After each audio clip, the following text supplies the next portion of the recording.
What's up, guys? We are back with a full slate of MLB action here on Saturday, June 22nd. Friday was a rough one once again, guys. We had the Phillies minus 134. They ended up losing a one-run game there, 5-4. So pretty disappointing start to the day. We did get that no-run first inning bet correct on the White Sox-Detroit game. That one paid off nicely, so we'll take that. But man, rough things to follow, guys. We had Boston minus 105. They lost 5-2, scoring 0 runs over the final 6 innings of that game. So a disappointing performance there from the hot hitting Red Sox. The Royals, they had their chances in that game, but ended up losing 6-2. They were winning 2-1, and then gave up 5 runs in the 6th inning to eventually lose that game. So disappointing stuff from Kansas City in that one. The Orioles and the Astros played an absolutely insane 14-11 game where we saw the Baltimore Orioles come out on the short side of that. Did not have there being 25 runs scored in that game on my bingo card, so that was pretty freaking weird there. We do have the Brewers plus 132. They're still live. They're tied up at 5 apiece in the middle of the 7th inning right now, so hopefully they can find a way to get the win there and bring us a little bit of a healing, but not the day we were looking for, obviously. Let's see if we can get back on track here with a full Friday slate. Before we get into the games, do me a big favor and hit that like button. It's a great way to show some support for the channel and all the work we're putting in here every single day. If you're new, go ahead and subscribe. It's 100% free and can keep you from missing out on these picks. Our videos are sponsored by StumpTheSpread.com. Click the link in the description to go over there and join our free email list and check out our top confidence plays on all the major sports. Comment below with all the bets you're looking today and we will give you our best advice on all of them. We respond to absolutely every single comment, so let us know anything you want to say about my picks, these videos, or anything you see here. As always, our final picks will be in the pinned comment down below. Now let's get into our first game of the day. We've got the Chicago White Sox taking on the Detroit Tigers. The White Sox come into this game fresh off of that 2-1 loss there in game 1 of this series. They're 20-57 on the year, so not exactly having a great time. They're handing the ball in this one to Drew Thorpe, who's 0-1 this season with an 8.64 ERA. Yeah, the young guy not having a great time out there in his first couple of major league starts. I mean, I guess his first one at Seattle is pretty okay. 5 innings, giving up 2 earned runs. There's nothing wrong with that, but then he got absolutely shelled at Arizona, and they kind of left him out there a little bit, guys, to try and work through it. Over 3 1/3 innings, he gave up 6 hits, 8 runs, 7 of them were earned. He walked 5 and struck out none in that game. So he was just having a very rough time out there. Clearly didn't have his best command. It's obvious that he has the stuff to, have decent outings. Maybe it was against the Seattle Mariners, so that's not, like a huge, not a great hitting team to dominate there. But Drew Thorpe, jury's still out on how good he's going to be. Unfortunately for White Sox fans, guys, the jury is not out on your bullpen. Your bullpen is freaking bad, guys. And one of the worst bullpens in the major leagues. Cannot trust them to hold down the fort once they have to take over from the starter. And who knows when they'll have to take over from Drew Thorpe. Probably not going to be super late in the game, though, we wouldn't think. Also, guys, things have not been great for the White Sox bats. They are 20-57 this year for a reason. They are currently dead last in the majors in runs scored, batting average, on-base percentage, and slugging percentage. This is just clearly the worst hitting team in the majors. I mean, they've scored 1, 3, and 1 runs over their last 3 games. Not exactly killing it. So not a lot of positive things to find here about the White Sox. They're taking the Tigers, who needed that win there in game 1 to snap a losing streak. They're now 35-40 on the year. Handing the ball in this game to Kenta Maeda. He is 2-3 this season with a 6.02 ERA. Not having the best time out there in his last start, guys. At Houston, he went 5 innings, gave up 5 hits and 4 earned runs in a game that we saw the Tigers lose 4-1. We see the Tigers are only 1-4 over Maeda's last 4 starts, so that's not great. Not exactly facing the toughest opponents out there either, so just not a lot of positives to report. I mean, he did go 4 innings against the Nationals and only gave up a single run back on the 11th, so I guess that's a positive, but this is not a starter we super trust at all. And in general, guys, the Tigers bullpen has been fairly decent, definitely above league average, a 3.82 bullpen ERA. Not the worst, so I guess they'll take that, but also not a bullpen that you can super trust, and we really have no reason to think Maeda is going to go deep into any game, although he is going up against the White Sox. They're a pretty terrible team, so give him maybe a chance to have a good outing there. The Tigers' bats came alive for a grand total of 2 runs in this last win. They're still swinging some of the colder bats in the majors, guys. This were 2, 0, 1, 1, and 1 run over their last 5 games. That is a very, very weak offensive showing there. Not a lot of good things to say about that, guys. Looking at the rest of Detroit's offensive number, guys, they're 20th in the majors in runs scored this year, 24th, batting .230 as a team. That's not great. On base percentage is only .297. That's 27th in the majors. This is just not a very good hitting team. So looking at the numbers for this game, guys, we see the White Sox at plus 136 with Drew Thorpe on the mound. The Tigers at minus 150 with Maeda on the mound. Yeah, neither one of those numbers really get me very excited, guys. We do see the White Sox are terrible on the road, but Detroit is swinging some incredible incredibly cold bats, so who knows, Drew Thorpe could possibly have a good day. The over-under for this game is 8.5. We do see that the White Sox are a slight under team. Detroit has been a big over team, but with how cold their bats have been right now, I don't trust them to put up runs. So that over-under of 8.5 is looking pretty juicy. I think under 8.5 is very, very live in this game. I don't really trust the no-run first inning because I don't really trust either one of these starters, but go ahead and give me under 8.5 in this game. I think it's a pretty good spot. Next on the docket, we've got the San Francisco Giants going on the road to take on the St. Louis Cardinals. The Giants come into this game fresh off a 6-5 loss there in Game 1 of this series. They've now lost 3 straight to fall to 36-40 on the year. They're handing the ball in this game to Jordan Hicks, who's 4-3 this season with a 2.82 ERA. He's coming off of a solid but pretty short start there at Chicago. His last time out, he went 5 innings, he had 4 hits and no runs. He walked 4 and struck out 4, so obviously 4 walks, not great. He's actually walked a combined 9 hitters over his last 3 starts, and it's not like he goes very deep into games either, guys. So definitely some concerns there. He got shelled by the Yankees recently, like just not a starter that we can super depend on. And when you can't depend on a starter to go late into the game, that puts a lot of pressure on the bullpen. And in general, the Giants bullpen, guys, has not been up to the task this season. A 4.45 bullpen ERA has them 23rd in the majors, so not a bullpen that we can really trust in this situation. Can we trust their offense to put up some runs? Well, guys, they've scored 5, 5, and 2 runs over their last 3 games respectively, so not an incredible slump or anything like that, but also not a good enough offense that we can really trust them to carry a pitching staff that's struggling. They're 13th in the majors in runs scored, which doesn't look bad, but they're a below average slugging percentage team. They are getting a base at a 318 clip, which is fairly impressive, but yeah, just not a team that I'm super thrilled about how they're playing right now. They're taking on the St. Louis Cardinals, who come into this game fresh off of that win. They needed a bounce back in a big way after losing 2 out of 3 of the Miami Marlins. Kind of embarrassing stuff there. The Cardinals are 37-37 this season, handing the ball in this one to Miles Michaelis. He's 5-6 this year with a 4.59 ERA. He's coming off of, I would say, 3 consecutive pretty solid starts. His last time out, he was going against the Chicago Cubs at Wrigley Field. He went 6 1/3 innings, gave up 4 hits and only a single earned run. His start before that was at home against the Pirates. He went 7 innings, gave only a single hit in that outing, gave up no runs. Looking very good recently. I mean, even his start before that at Houston was very good. So he's been throwing the ball great recently. We see the Cardinals are 3-2 over his last 5 starts. So, that's not necessarily insane, but this isn't a great team. So we definitely have to give Michaelis some credit for throwing the ball well right now. The Cardinals bullpen is headed kind of in the right direction, guys. They're up to right around league average with a 3.95 bullpen ERA. So that's a number that's trending in a positive direction for them for sure. The bullpen's been a problem for the Cardinals this season, but it seems like that problem's kind of getting under control. The biggest problem for the Cardinals this year has been their bats. Over their last few games, guys, they've scored 6, 3, 8, and 7 runs respectively, so not swinging the coldest bats necessarily right now. They're 26th in the majors in runs scored. They're up to 18th in the majors in batting average, though, 19th in slugging percentage. They're down in 23rd, getting on base at a 304 clip. So this isn't exactly a team that I'm scared of on offense, but I think they're trending in a relatively positive direction. We'll see if they can get some work done here against Jordan Hicks and, more importantly, against the Giants bullpen. Looking at the numbers for this game, guys, we see it's pretty close to a coin flip. We've got the Giants at -105, the Cardinals at -108. We have an over-under in this game of 8.5. Looking at some trends for this game, I mean, we see the Giants are only 16-22 on the road. That does not exactly fill me with confidence. The Cardinals are 17-15 at home. Definitely a better home team than road team. We see some mixed trends towards the over-under. The over-under is not really a number that I'm super interested in this game, but I am interested in the Cardinals -108. I think they're in a good spot to get another win in this game. If the bullpen can kind of hold things together, I do expect the Cardinals hitters to get some runs here off of either Hicks or off of the Giants bullpen. So give me the Cardinals in this game. This has a very solid chance to end up in the pinned comment. Next on the docket, guys, we got the New York Mets going on the road to take on the Chicago Cubs. We saw the Mets absolutely have their way with Imanaga there in Game 1 of the series, winning 11-1, so that's really got to take the wind out of the Cubs' sails. The Mets are now 36-38 on the year, handing the ball in this game to Taylor Megill. He is 3-2 this year with a 3.52 ERA, coming off of a serviceable start there against the Padres. He went 5 innings, gave 5 hits and 2 earned runs. He struck out 5 and walked 2 in that game. Start before that against Miami didn't look amazing. Start before that against Washington didn't look great either.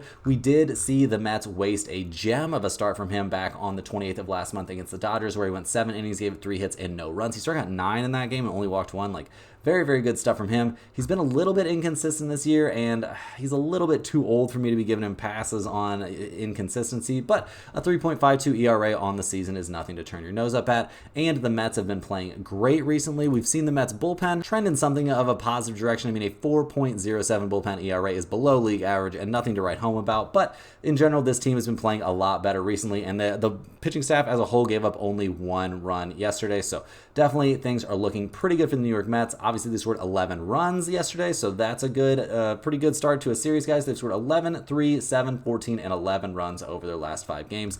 They are killing it right now, guys. The Mets, one of the hotter teams in baseball. They're up to 12th in the majors in runs scored, 11th in the majors in on-base percentage. Like, things are just all pointed in the right direction for this Mets offense.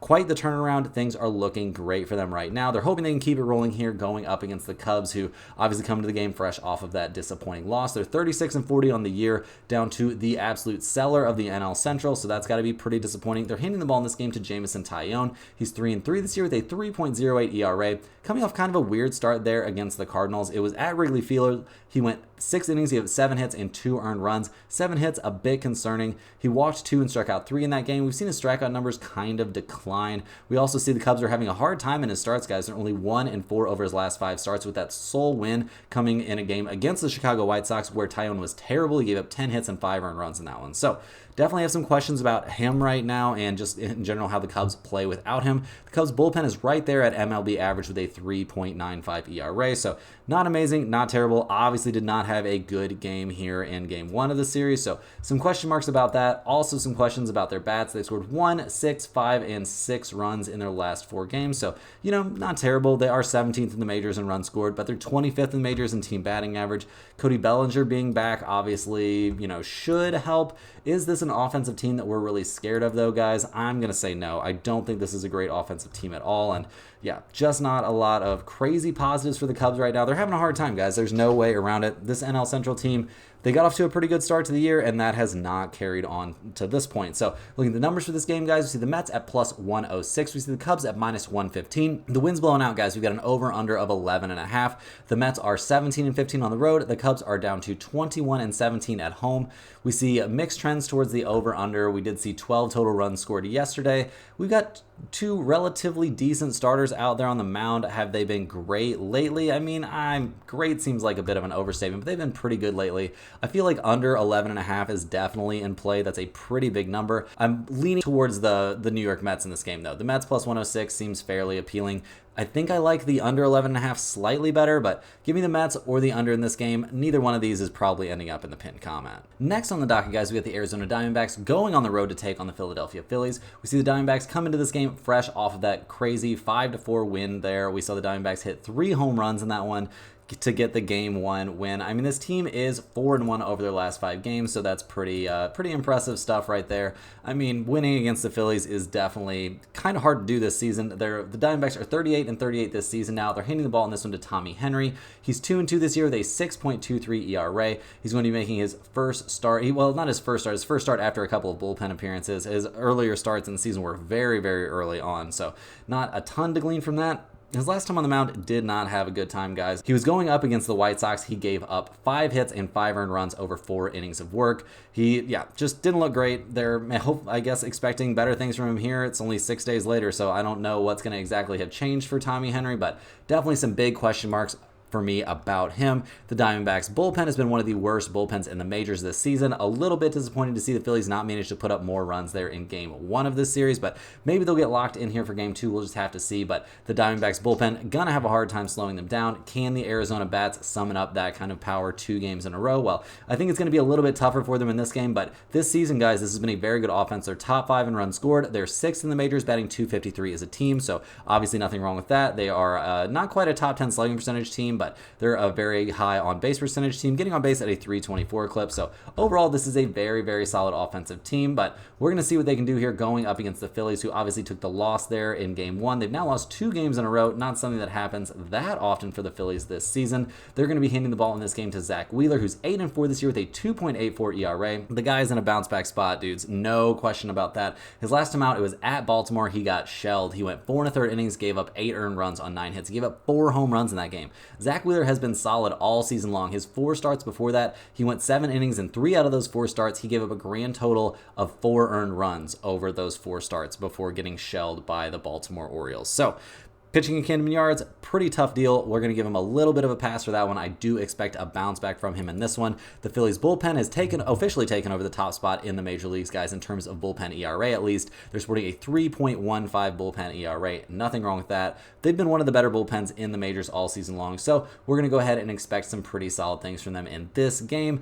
Overall, guys, the Phillies offense hasn't really been dazzling us. They've scored 4 and 2 runs respectively over their last 2 games, so it's a little tough. It's a little tough, but I do expect this elite offense to get back on track here. I mean, they're 4th in the majors in runs scored for a reason. They're batting .256 as a team. They're getting on base at a .331 clip. They're a top 7 slugging percentage team. Like, this squad has some real power. They've got some real hitters out there. They didn't have their best day there in game 1 of this series. I think it's time for them to bounce back. So, looking at the numbers for this game, guys, we've got the Diamondbacks at plus 200. We've got the Phillies at minus 238. We've got an over/under of 8.5 in this game. Looking at the the run line in this game, because obviously the money line's looking a little bit weak there. If you take the Phillies minus 1.5, you can get them at minus 120. That seems extremely reasonable to me, guys. I'm definitely expecting the Phillies bats to come back online a little bit here in this game. I'm also expecting a huge bounce back from Zach Wheeler. The dude is a monster. He's not going to have another terrible outing back-to-back like that unless he's hurt, which there's no indication that he is hurt. So give me the Phillies minus 1.5 in this game. I think it's a great bounce back spot for them playing at home, where they are 29-11 this season.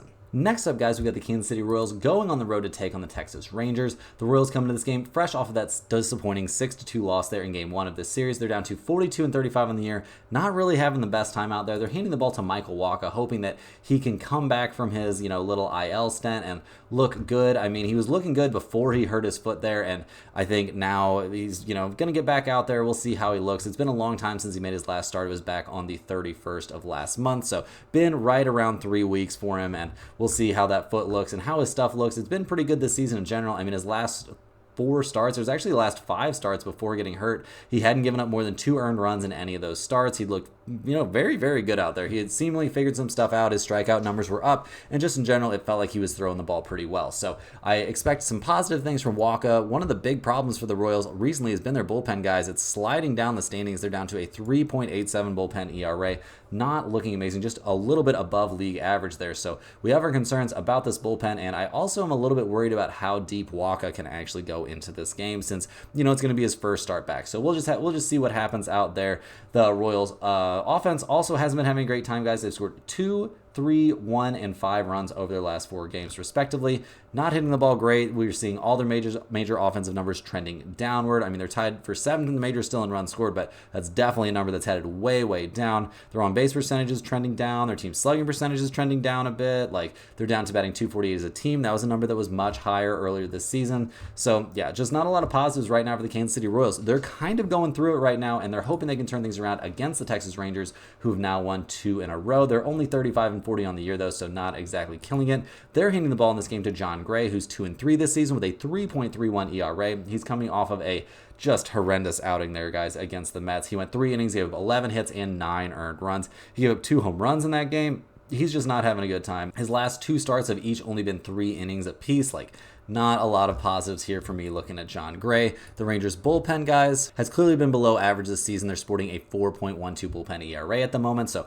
that's not elite. This is just not a team that's really killing it right now. I mean, they have won 2 games in a row, don't get me wrong, but not a squad that I'm super high on. They have scored 11 total runs over the last 2 games, scoring 6 and 5 respectively, so maybe they can score enough runs to out-carry a pitching staff that's struggling a bit, but 18th in the majors in runs scored, 23rd in the majors in slugging percentage. They're only batting .236 as a team. This is not really a lineup that's loaded with sluggers, not really loaded with guys that I'm scared to see come up to the plate.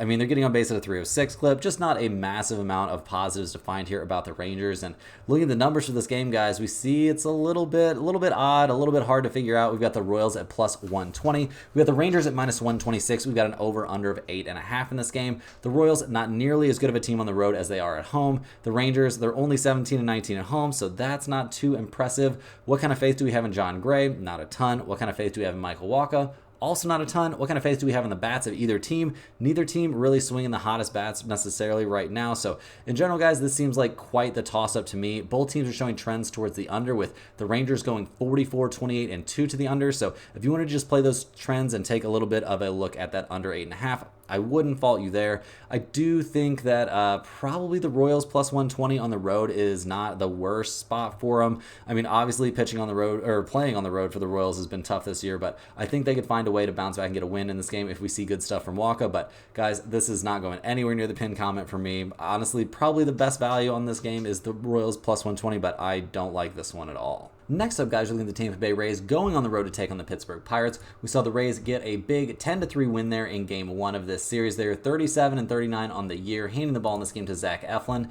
He is 3-4 this season with a 4.12 ERA, coming off of a mediocre start, we'll say, against the Atlanta Braves. But we do see that somehow Zach Eflin is he's not 5-0, but the Rays are 5-0 in his last 5 starts. He gave up 4 runs, and 3 of them were earned on 7 hits against the Braves. Start for that against the Cubs is pretty decent. Start for that against the Marlins is pretty decent.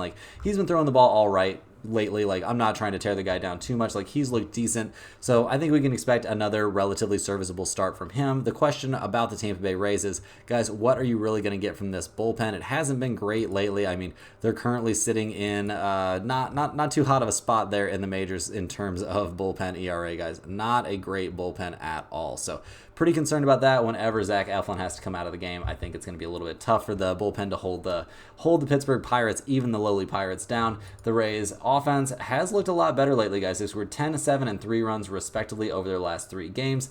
They're trying out there. They're not a great slugging percentage team, but they try and manufacture some runs. They're only 24th in the majors in runs scored this season, so that's a bit of a concern.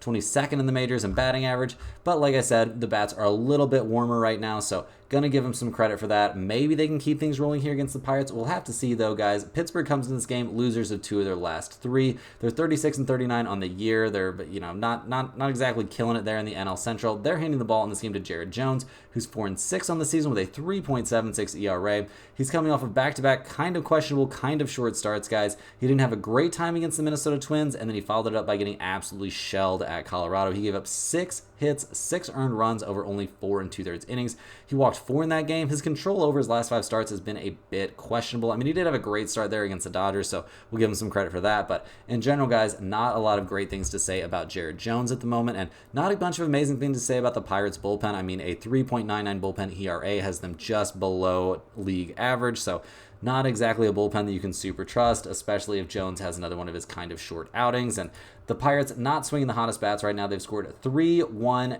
1, and 4 runs respectively over their last 4 games. That is not great. It's 22nd in the majors in runs scored, 26th in the majors in team batting average. This team, not a great offensive team, guys. They got off to that weirdly hot start very, very early in the season and just haven't gotten back to those kind of hitting ways anytime recently. So some big question marks about this offense. What are they going to be able to produce out there? Looking at the numbers for this game, we see an over-under of 8.5 or 8. We see the Rays at -102, the Pirates at -110. The Rays are definitely playing better right now, guys. They're 17-16 on the road. The Pirates are 18-19 at home, so 2 pretty much 500 road and home teams, so not a lot to glean from that. In general in this game, guys, I'm looking at the Tampa Bay Rays -102 to get the job done here. They're just playing better right now. Is this a huge lean? No, it is not. It's definitely a small lean. I also think under 8.5 could be in play in this game. I also think this game could be a possible no-run first inning spot with neither team exactly hitting the cover off the ball and 2 starters that at least should theoretically be solid going out there. So we'll see if that makes it in the pinned comment. Seems fairly unlikely to me. Next on the docket, guys, we got the Minnesota Twins. They're going on the road to take on the Oakland A's. We saw the Twins take the 6-5 loss there in Game 1 of the series at Oakland. They're down to 41-35 on the year, so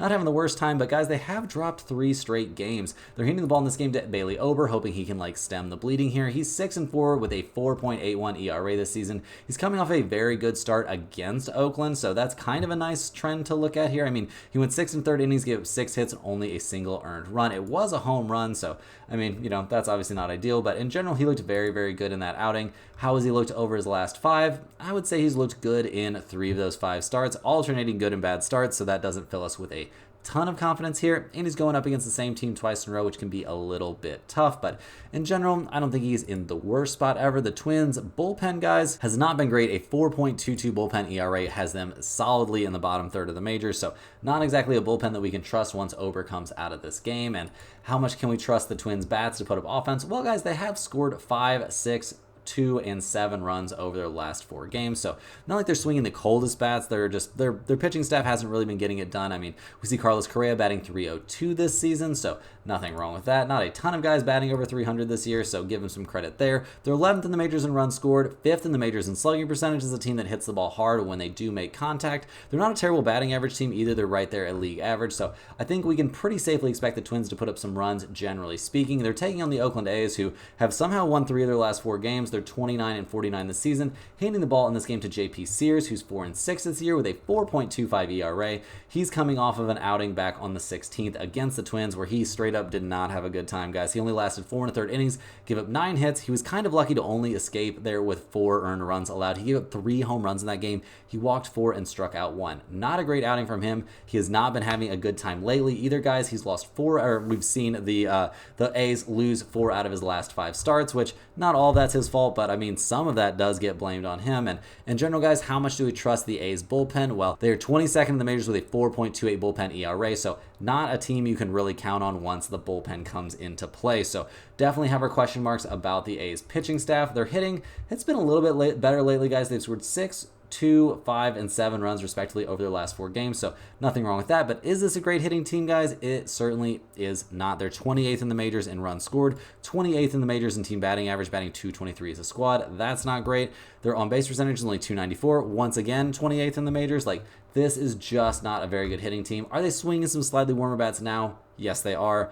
Do we expect them to have a good time against Bailey Ober? Well, the last time they faced him, they only scored 1 run over 6 1/3 innings. So maybe could be a tough spot for them. Looking at the numbers for this game, guys, we see the Twins at -156. We see the A's at +145. We've got an over-under of 8 in this game. The Twins are only 18 and 18 on the road, so that, isn't amazing necessarily. But being 500 on the road in the MLB, not a disaster. We see the A's are 17 and 21 at home, so they're a better home team than a road team, but still not exactly amazing at home.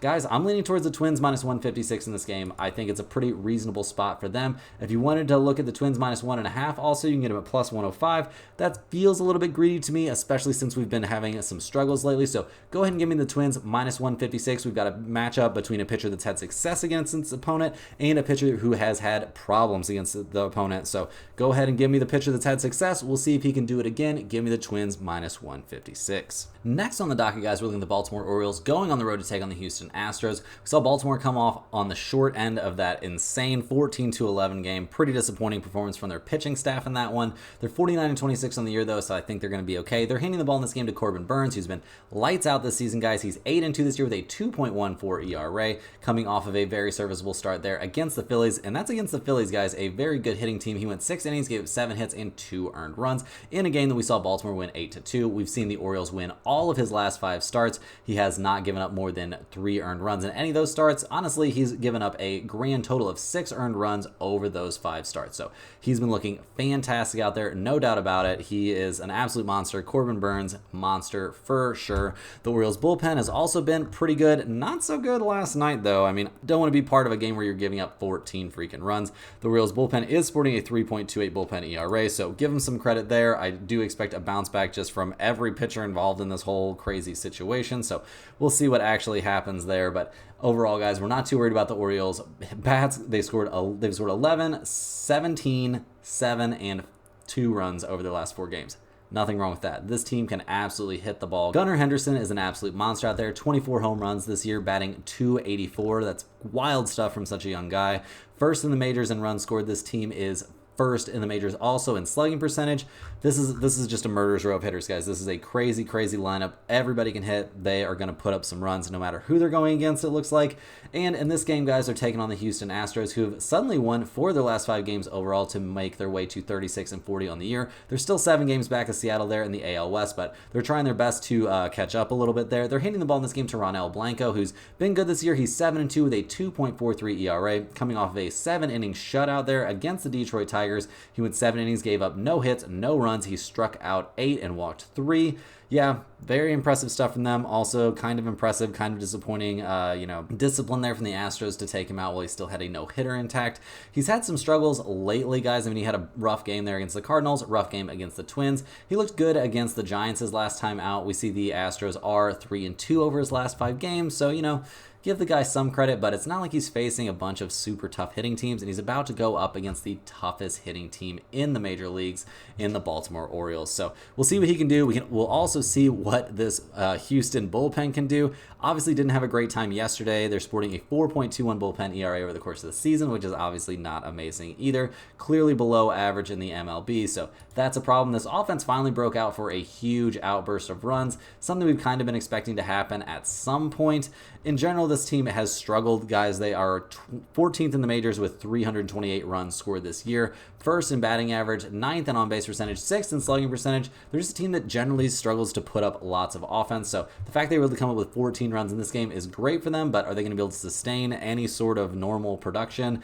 We will just have to wait and see. It's not like they're going up against an easy opponent on the mound, so that could be a bit tough. Looking at the numbers for this game, guys, we see the Orioles at -145. We see the Astros at +130. We got an over-under of 8 in this game, with the Baltimore Orioles being the best over team in the majors and the Astros being the best under team in the majors.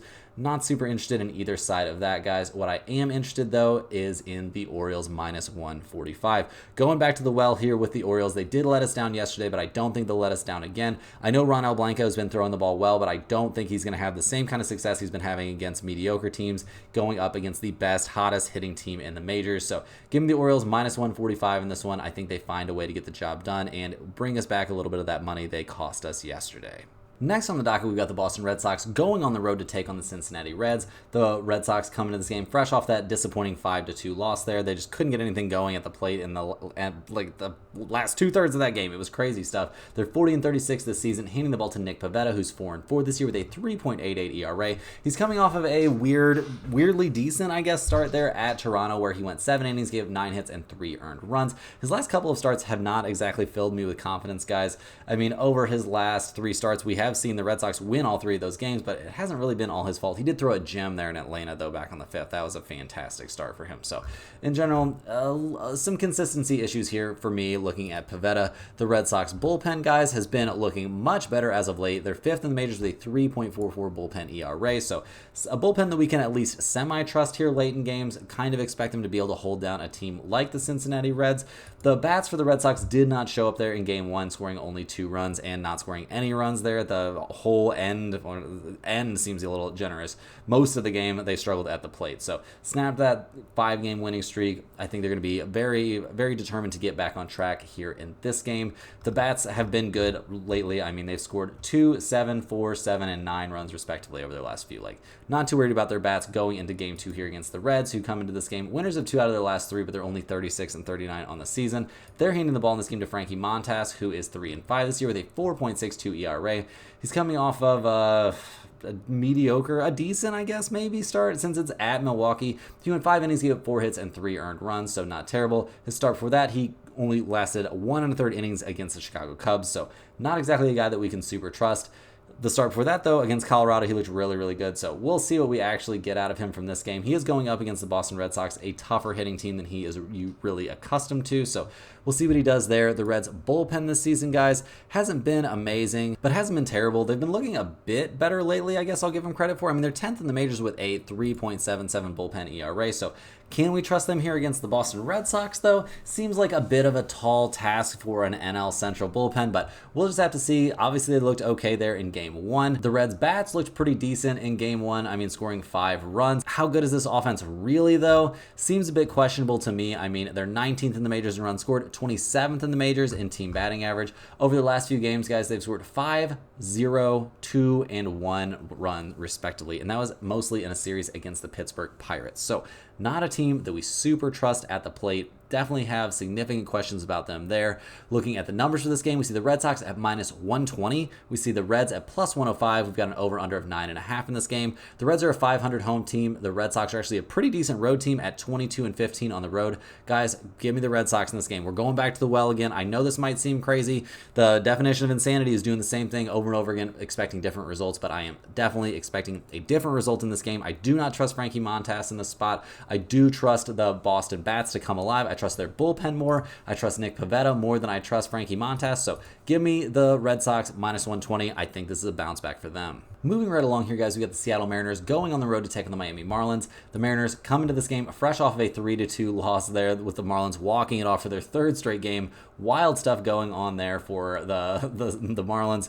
Just crazy out there. We've seen the Mariners lose 3 straight now to fall to 44-34 in the season. They're handing the ball to Logan Gill in this game. He's been very good this year with a 4-4 record and a 2.93 ERA, coming off of an 8-inning shutout there against the Texas Rangers. So he looked very, very good in that one. He's looked very, very good in his last 3 starts. Nothing negative for me to say about him. He's looking great out there. The Mariners bullpen in general, guys, is down to 7th in the majors, which I say down to, that's about where they've been this season in general. A solid above average bullpen. Nothing wrong with that. The problem for this team is, are they going to score runs or not? And lately, guys, it's been or not. They've scored 2, 3, and 0 runs over their last 3 games. Gonna have to figure things out at the plate. They're 22nd in the majors in runs scored, 24th in slugging percentage, second to last in batting average, guys. Like, this is just not a good hitting team. They're going up against the Marlins squad that somehow won 3 straight games, all via walk-offs. They're 26-49 this year, so not exactly headed anywhere amazing. They're handing the ball to Sean Anderson in this game. He's 0-1 this year with a 10.13 ERA, having a pretty tough time. I mean, this is going to be his second start for the Marlins. His first start, he went 2 innings, gave up 9 hits and 7 earned runs. So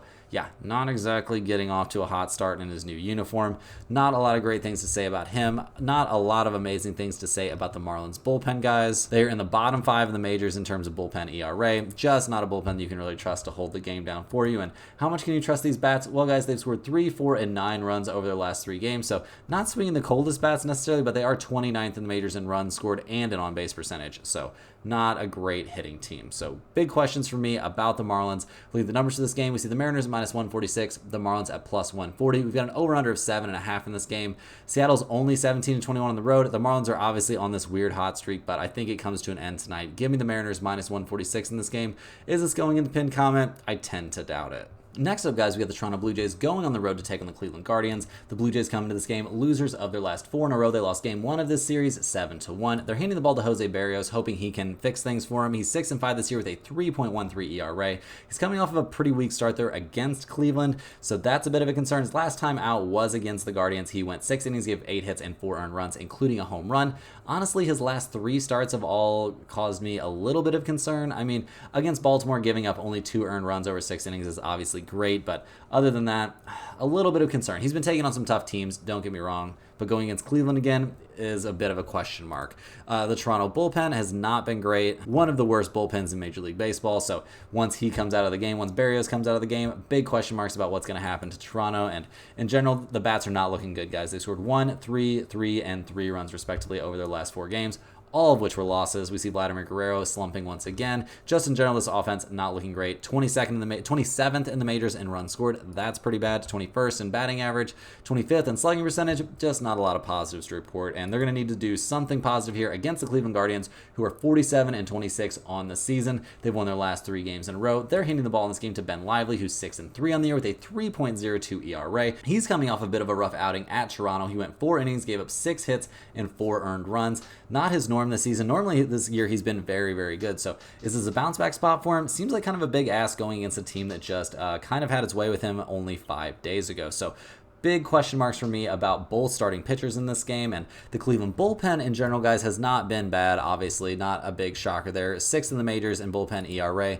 Pretty solid squad on that part. And in general, they've been hitting the ball well. 7, 6, and 8 runs respectively over their last 3. Jose Ramirez is back and looking good. Just in general, this team is hitting the ball really, really well. And right now, and kind of the season in general, I mean, they're top 10 in runs scored, top 10 in on-base percentage. They're also top 10 in slugging percentage, which is pretty impressive. This is just a good team up and down. And Looking at the numbers for this game, guys, we see the Blue Jays at plus 110. We see the Guardians at minus 120. We've got an over-under of 8.5 in this game. Cleveland is 24-9 at home. That's an MLB best home number. I don't really know which way to go in this game, guys, honestly, with both starters having just struggled against the team that they're facing. I tend to lean towards the Guardians since they're at home and they've been so good at home, but in general, this is not a game I have enough confidence in either starter to put in the pinned comment. Next on the docket, we've got the Atlanta Braves going on the road to take on the New York Yankees. The Braves come into this game fresh off of an 8-1 win there in game 1 of this series. They just looked dominant in that game. The Yankees continue to struggle. The Braves are handing the ball in this game to Charlie Morton, who's 4-3 this year with a 3.91 ERA, coming off of a very good start there against the Tampa Bay Rays.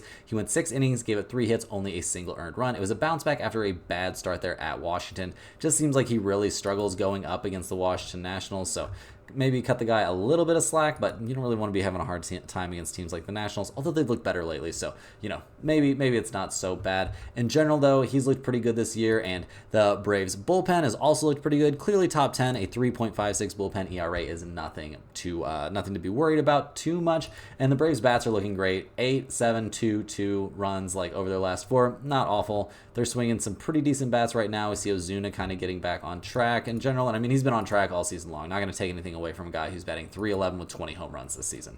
So in general, this is a pretty good offensive team, a little bit above average, I would say, although their numbers are fairly average over the course of the season. Swinging some pretty solid bats right now. There's a reason this team has won 7 out of its last 8 games. They're going up against the Yankees team that is sliding right now, guys. The Yankees have lost 5 out of their last 6. Didn't look good in game 1 of this series. We saw Rodon get rocked again. They're handing the ball to Marcus Stroman in this one. He's 6-3 with a 3.08 ERA. He's coming off of a not great start at Boston where he went 5 innings, gave 7 hits and 4 earned runs. Other than that, he's looked pretty decent lately. I mean, he did give up 5 earned runs to the Minnesota Twins back on the 6th, so we have our questions about him out there on the mound, and we have some big questions about the Yankees bullpen that's having a really rough time after being one of the best bullpens in Major League Baseball basically the entire season up until maybe 10 or so days ago, and now they're just getting rocked night after night, it feels like. So big question marks there. Also some question marks about this offense. They scored 1, 5, 6, and 4 runs over the last few games. That's not the offense that we're used to seeing, guys. I mean, Aaron Judge came back and looks like he's fine after getting hit in the hand there, but overall this team just floundering a little bit, up and down, bullpen, starting pitching, hitting, everybody's having a little bit of a tough time. So will the Yankees get back on track in this game? The odds makers think it's definitely possible, guys. We see the Braves at plus 124, the Yankees at minus 140. We got an over-under of 8.5 in this game. Atlanta is not a great road team. The Yankees are 23-13 at home, which is pretty nice. We see mixed trends towards the over-under. I mean, the Yankees are basically an even over-under team. We see Atlanta is 42-28-3 to the under. In general, in this game, guys, I'm leaning a little bit towards the Yankees minus 140 to bust out of this slump. It's got to end at some point. Do we really have enough faith to put this anywhere near the pin comment? Hell no. I need to see some actual, real baseball being played by the Yankees before I get anywhere near them again. Do I like the Braves plus 124 in this spot? I don't really have enough faith in Charlie Morton. We'll just have to see, though. I don't hate it. I honestly don't hate it. The Yankees slide could continue, so don't really know which way to go in this game. Either way you want to go is fine with me. I personally am leaning slightly towards the Yankees at home to end this little skid. Next up, guys, we've got the Milwaukee Brewers going on the road to take on the San Diego Padres. We see the Brewers are now down 9-5 in the top of the 9th inning with 2 outs, so looking like another loss on the board there. That's pretty disappointing. The Brewers are 44-32 on the season. They're going to have dropped the first 2 games of this series at San Diego. They're handing the ball in this game to Carlos Rodriguez, who's 0-2 this year with a 6.48 ERA coming off of a start against the Angels where he went 4 2/3 innings, gave up 6 hits and 4 earned runs. So not a great outing there. Neither was his first start of the year against Toronto. He's having a pretty rough time out there. In general, the Brewers bullpen has been decent this season, but not decent right now, guys. Obviously having a very rough time against the Padres so far, and the bats not looking a whole lot better. I mean, they did score 5 runs in this game, so give them some credit there. But they scored 5 and 6 runs respectively in this series, and they've lost both games. So not exactly what you're looking for from the Brewers right now. They're having a tough time. A little bit of a skid here from a lot of the better teams. They are top 5 in runs scored and on base percentage. Do I expect them to bounce back eventually? I absolutely do. Will it be tonight? We'll just have to wait and see. They're taking on the Padres, who are going to have won their 3rd straight game, so that's pretty impressive. They're handing the ball to Randy Vasquez, who's 1-4 this year with a 5.07 ERA. He's coming off a really bad start there against the Phillies, guys. At Philadelphia, he went 4 1/3 innings, gave 12 hits and 6 earned runs. So he didn't have a great time in that one. He did have a good start against the A's before that, but in general, this has not been a starter you can trust this season. I know, shocker of the year, a not great Padres starter. The Padres bullpen also has not been amazing. Not the worst bullpen out there. I mean, a 4.08 bullpen ERA is not the end of the world, but it's definitely below average and definitely gives me some questions. This team's been hitting the ball really well. I mean, we did see Tatis just get hit by a pitch and he departed the game. They're diagnosing it as a tricep bruise. Yeah, that's going to hurt. Is he going to be back for this next game? Seems fairly unlikely to me. That's going to be a tough thing to do. Like, that's going to hurt tomorrow. It's going to hurt worse tomorrow probably than it hurts right now. So definitely question marks about that. The Padres are only 39-40 on the year. They're top 10 in runs scored, second in the majors in batting average. They're definitely going to miss Tatis, though, if he's out for this game. Look at the numbers for this one, guys. We see the Padres at -115. The Brewers at +102. We've got an over-under of 8.5. I don't really trust either starter in this game, guys. Go ahead and give me over 8.5. I think we'll see plenty of offense. If we do see Tatis play in this game, it could end up in the pin comment as an over, but in general, I think we're going to keep this one out of the pin comment. Over 8.5 seems like a little bit of a big ask, but both these teams are hitting the ball pretty well right now, so we'll just have to wait and see. Next up, guys, we got the Washington Nationals going on the road to take on the Colorado Rockies. The Nationals coming to this game fresh off of an 11-5 win to start off this series. They're 37-38 on the year, handing the ball to Mitchell Parker, who's 5-3 this season with a 3.06 ERA. He's coming off of a good start there against the Marlins. He gave only a single earned run over 6 innings. His start before that, he didn't give up any earned runs, but he did give up 4 runs. It didn't look like he was his sharpest, but back on the 6th, he had a very good start against Atlanta. Start for that at Cleveland was serviceable. Like, he's looked very good here lately. We do see the Nationals are 3-2 over his last 5 starts, so that's not bad.